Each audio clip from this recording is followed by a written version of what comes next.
Hey guys, Martin here, and today I've got a $400 gaming PC showdown between the US, UK, and Canada. Let's get right into it. First up, we're going to be looking at the CPUs. The winner of this round is the United States with the AMD Ryzen 3 2200G. United Kingdom comes second with the AMD Ryzen 3 1200. And Canada loses this round with the AMD Athlon X4 950. All of them are quad-core processors, and you might be thinking, why is there a disadvantage to the X4? They're all quad-cores. Older architecture versus newer architecture. Like, the Ryzen 3 is so very, very strong, and for the price of performance that the UK and the US get, it's just unfair. Like, it's just not fair at all. Canada just takes too much of an L. In price to performance, it's ridiculous. For motherboards, guys, we're going to give the W here to the US. The Gigabyte B450M is a newer socket set, as well as, it supports 4 slots of RAM and 64 gigs as well. The UK comes second here because it also has 4 slots for RAM and 64 gig support, but it is a little smaller. It really depends on your preference here, but I will give it to the US there, and of course, Canada does fall down with the Gigabyte G8320.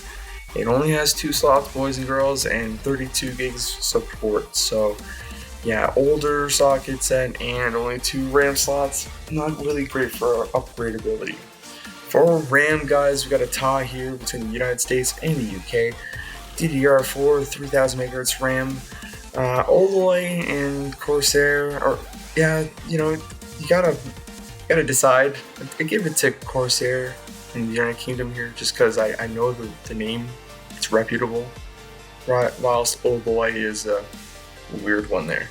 For storage, guys, this is where it's a little more fair. Everyone's got a 250 gig or a 240 gig SSD from different companies. One Munchkin, sorry about that, Munchkin, ADATA, and Kingston. So it's really your preference. I'll give it to the UK here because the Kingston A400 is really reliable and has good reviews online. So gotta follow with that a little bit. Now, wonderful. We're going to be looking at the video cards. The XFX Radeon RX 580 is probably the best card we can be looking at here. The United States comes second here with the RX 570, and Canada last with the EVGA GT1030. Ooh, yeah.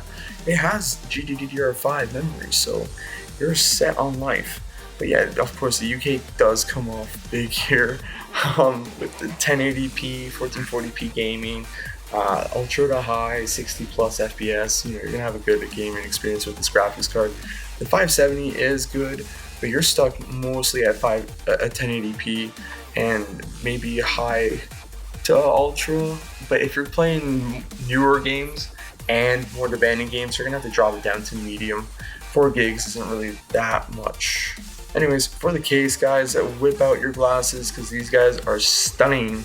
Okay, these are just opinion pieces. I mean, Canada has the same case as the United States, and the UK has their own case. It's sleek.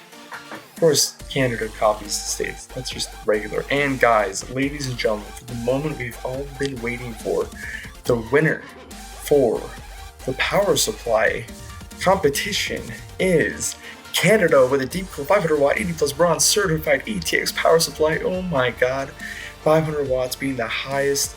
Oh Jesus Christ, they pulled out ahead from the United States with EVGA BT 450 watt 80 plus bronze certified power supply. And last but not least, the UK loses with the Be Quiet System Power 9 400 watt 80 plus bronze certified ATX power supply.